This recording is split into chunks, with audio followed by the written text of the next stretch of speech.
You are my African queen. Ooh, Lord, ooh, Lord. Just like the sun, light up the earth.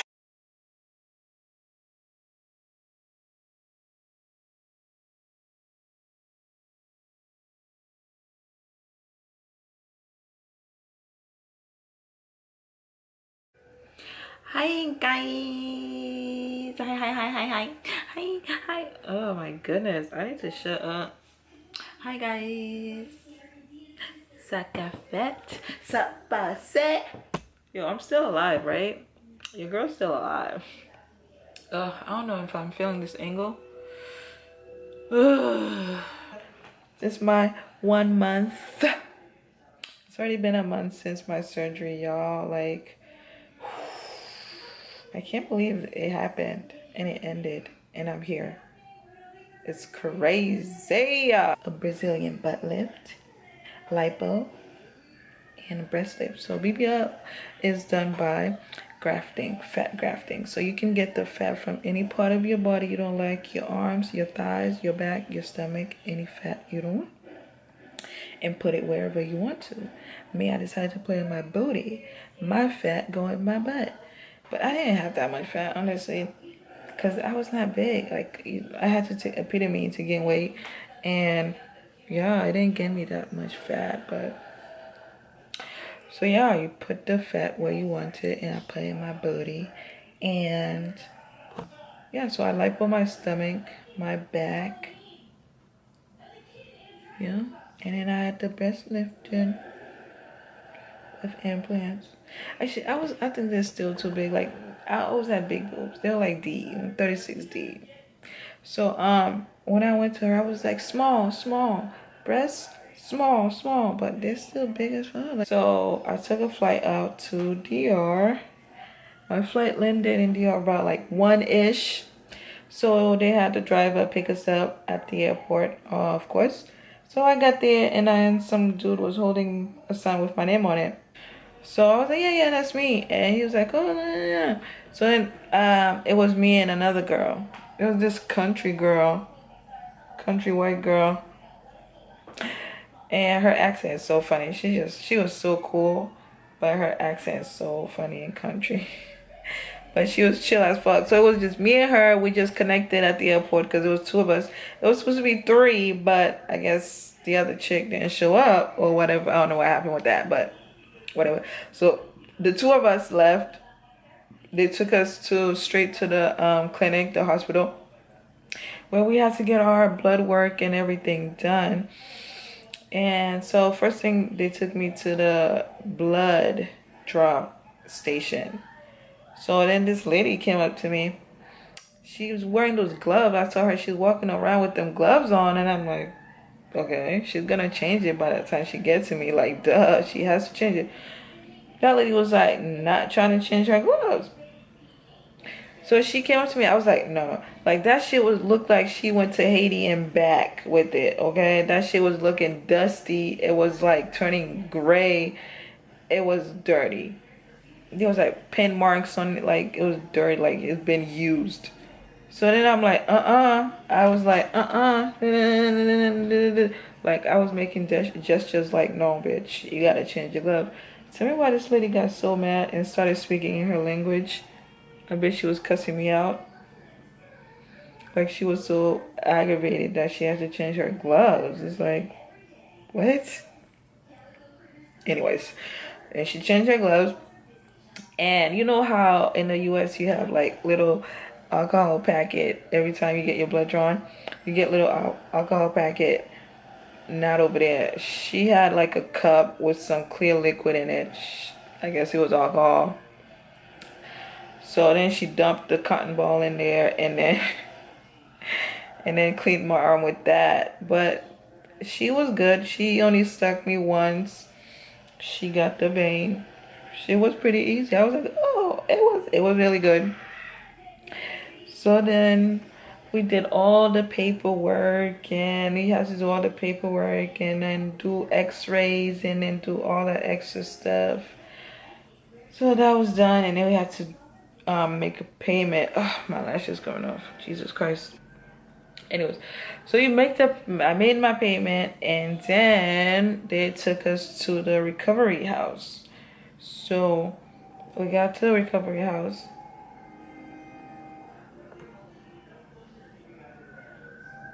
We got to the recovery house. we I was in a room with, there was one girl there. She was going through it. She already had her surgery and she was in pain. And she had a breast, I think a breast lift. And they were looking kind of questionable, but I was kind of nervous. I'm like, God damn. And yeah, so it was me and her. It was, each room was like three beds. So anywho, everyone was so nice in the recovery house. The people who worked there was nice. Like me, I don't ask so much. Just give me food and water and I'm good. And they were okay with me. So the next day was surgery day. They woke you up super early, like early in the morning, to talk about your driver's here, get ready, let's go, let's go, let's go. So then, what did I wear? I think I threw on a t-shirt. No, I took a shower. I showered with my Dial soap in the morning, and I threw something on because I know your ass has to be extra clean because I don't know if they would be do a good job cleaning me. So I make sure I cleaned my ass before I went in surgery. So then we got to the hospital. It was me, the country girl was there, and it was another girl. The three of us started connecting and talking and stuff like that. So then we got there. Everybody was doing, they were trying to get like an IVN for everybody, and which was kind of scary because some people was like bleeding and just like they were having a hard time staking them. And I was like, oh shit. But me, I was lucked out. It was some, she did good with me. I don't know how good she did because my shit is still, it's still looking bruised up and shit. And it still kind of hurt. This area still hurts. But she stuck me one time and she got it. So I was like, cool with me. So she got my IVN. Then they brought us upstairs to the surgery floor, the surgery floor. Okay, so we changed into our hospital gown. And that's when we finally met Dr. Yaley. She came in. She was so sweet. But then she was so sweet. She gave us hugs.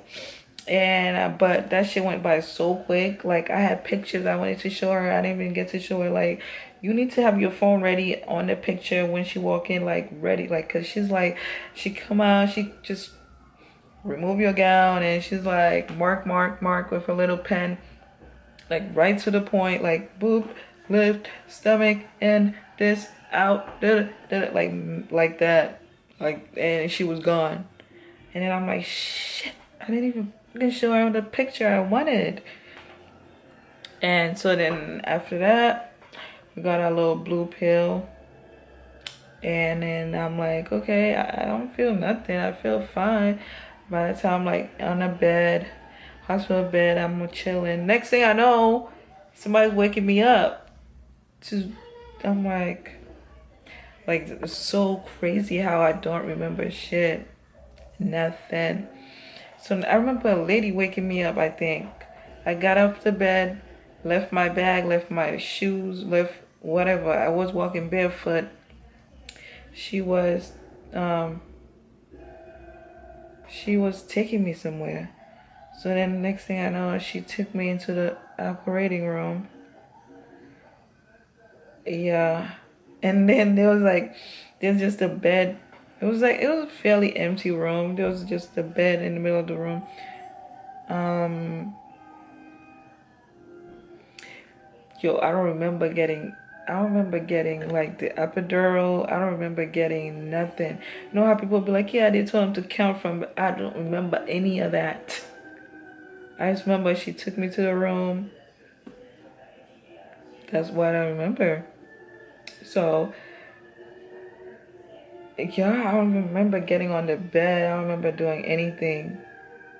Then next thing I know, I woke up. I was confused as fuck. I woke up. I know I didn't do anything crazy. I was still as fuck. I was just looking around. The TV was on, and there was a lady next to me. I guess my night nurse. And I don't even remember time. Like, I was so out of it. My legs were numb. I was shaking. I was really cold. And I didn't have to say a word. Like, she covered me with like 3 blankets. I was really fucking cold. And my legs were fucking numb. I couldn't like pick up my leg off the bed. You know how shit is when you get epidural, your ass is numb. So, yeah, I was just cold in the room. I was just cold. But I felt like I think I woke up during surgery. I don't know if that's real or if I was dreaming. But I remember waking up and seeing this blue divider in front of my face. It was dividing my face between the rest of my body. And I was just going like this. Like, I felt like I was suffocating because the blue divider was in my face. Child, I don't know. I don't know if that shit's real or if I was dreaming. But that's what I remember during surgery. Anyways, so then I'm on my back. I woke up on my back, cold, and the girl's there. And then I kept telling her, "Can I get up?" She's like, "No, no, no, no." And then I had in the catheter, obviously. That's what it's called, right? Catheter? To urinate in? I had that thing in, so I didn't have to get up to pee. For that whole day, I was on my back. I was stiff. My body was hurting. I just wanted to move. I'm like, "Can I move on my side?" She's like, "No, no, no." I'm like, "Can I move this?" She's like, "No, no, no." Like, the bed was just like flat as fuck. I was just like, oh, my body was hurting. And, yeah, I couldn't move the whole day. I didn't do any movement the whole. But then when you're waking up, it's not like, "Oh my God, I'm in pain." There's no pain because the drug's still in you. You're still on the drug, so it still feels. I was like, "Damn, this is it." Like, all right, can't wait to get up and walk up, bitch. Wait, because then the next day, bitch, that's when the pain kick in. What? Anyway, so yeah, so they fed me. They gave me like this green tea, I think, and soup. I don't think I had the soup. I didn't drink the soup. She fed me. She like fed me. And so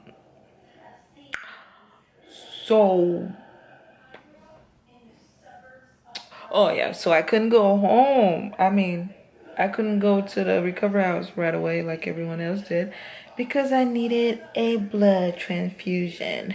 So I had to stay. I took like 2 bags of those blood. Ugh, now I have some random blood in me. That's weird. But yeah, that shit was going so slow, and I was just like, just be done already, so I can get off this bed and go. So yeah, I didn't go home till like you spent the night there. I didn't go home till the next night. Then after my blood transfusion, she kind of wiped me down with some wipes and changed my clothes. Well, yeah, I didn't have nothing on the whole night after surgery. All they did was wrap my boobs with those surgical bandage thing and just have a hospital gown on. I didn't have my faja on yet. So then she cleaned me up, wiped me down with some wipes, baby wipes, and then put on my faja and my compression socks. And yeah, and I got to go home. The recovery house. I was so excited. I just wanted to walk and get off that bed. Bitch, I got up. I was like, "God damn, put me back down. Put me back down." That shit was painful. So then, ugh, I got to the recovery house.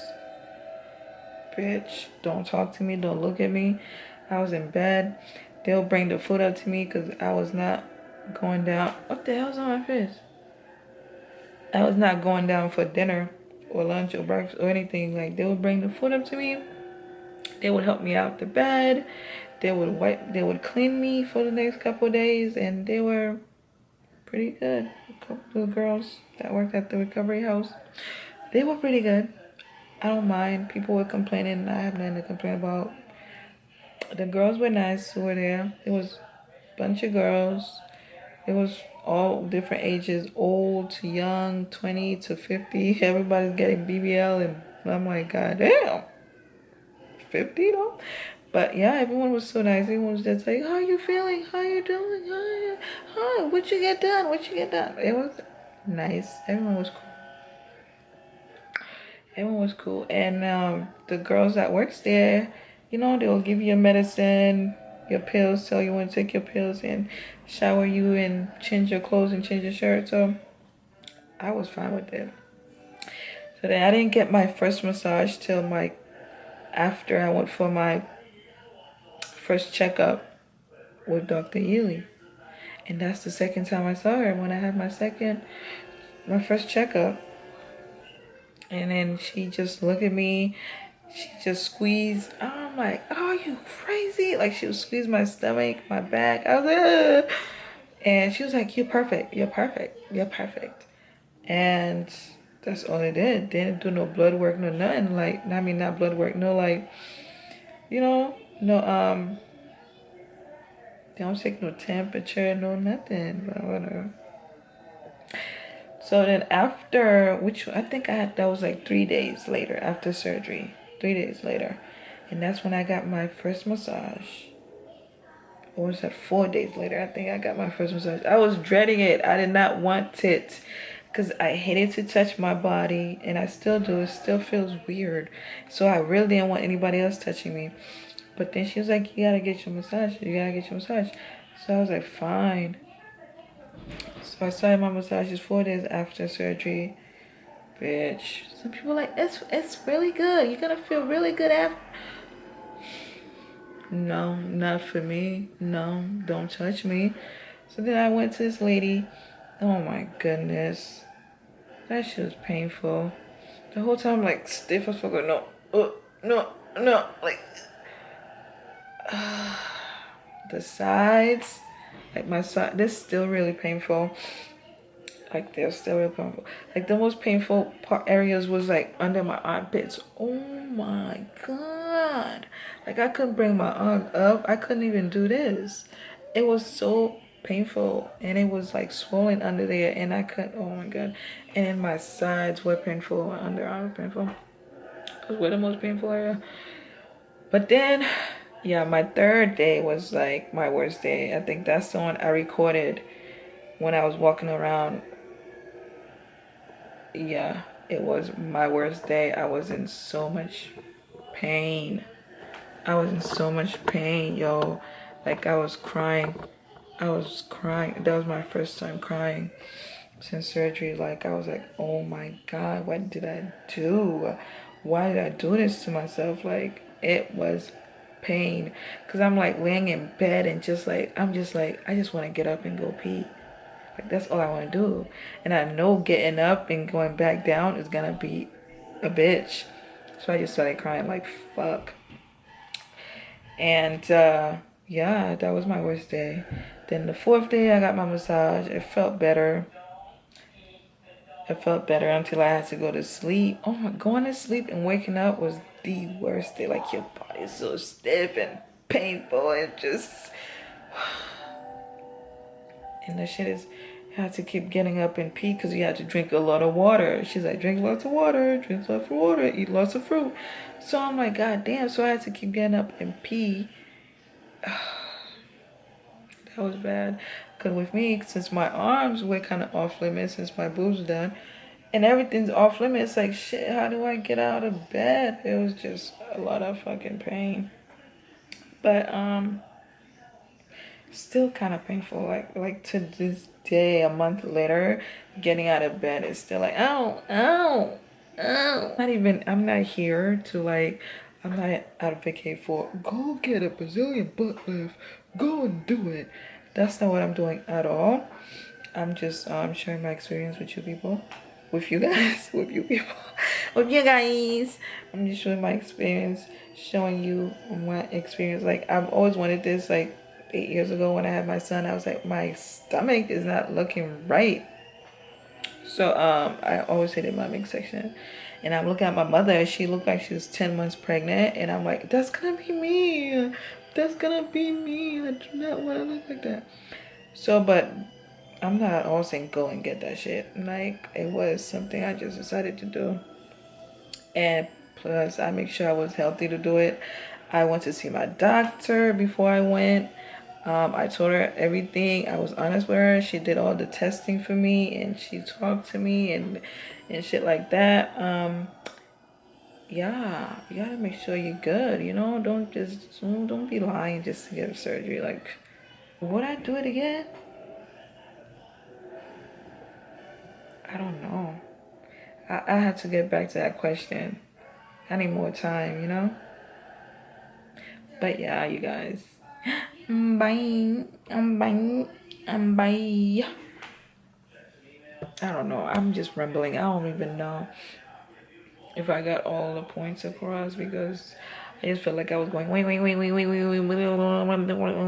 Hey, what's that? I don't know. I just kept losing focus.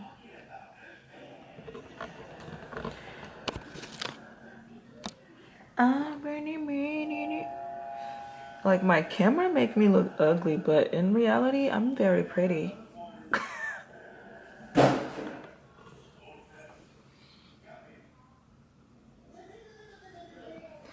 Anyways, bye guys. Bye guys.